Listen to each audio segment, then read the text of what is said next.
जय माता मित्रों, केम छो? मजा मने? तो चालो आज से सोमवार અને આજે અમે જઈ રહ્યા છીએ થરા ગામ આવેલા જડેશ્વર મહાદેવના દર્શન કરવા માટે।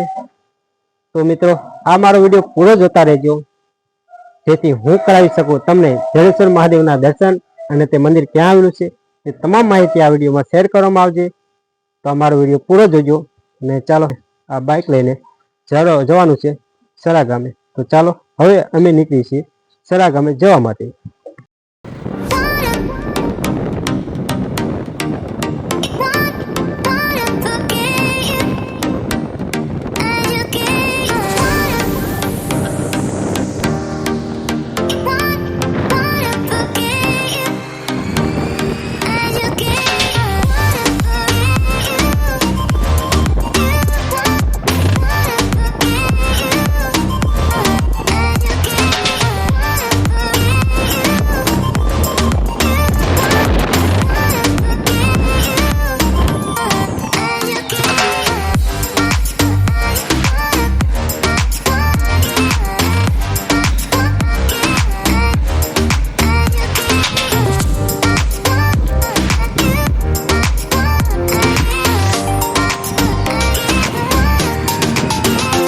ચાલો મિત્રો ફાઇનલી આપણે જે લોકેશનની વાત કરતા ત્યાં પહોંચી ગયા છીએ।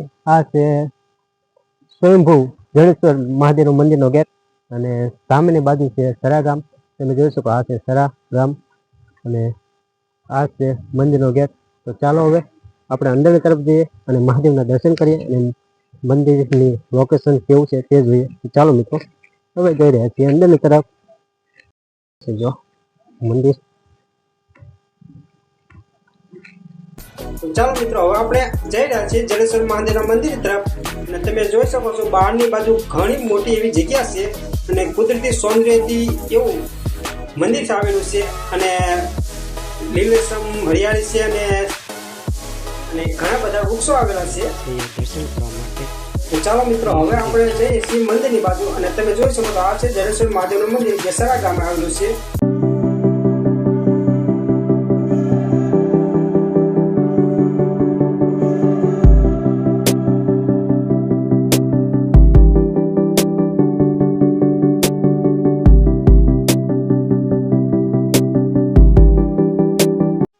મિત્રો આ છે મહાદેવના મંદિરનો ગર્ભગૃહ। તમે પણ મહાદેવના દર્શન કરી લો। જોઈ શકો છો કેટલું અદ્ભુત મહાદેવનું મંદિર છે। નહીં મહાદેવના મંદિરની બાજુમાં જ હનુમાનજીનું મંદિર છે તેના પણ તમે દર્શન કરી લો। હવે આપણે દર્શન કરીને બહારની બાજુ આવી ગયા છીએ અને તમને હું બહારના પણ દ્રશ્યો બતાવી દઉં કેટલી વિશાળ જગ્યા છે।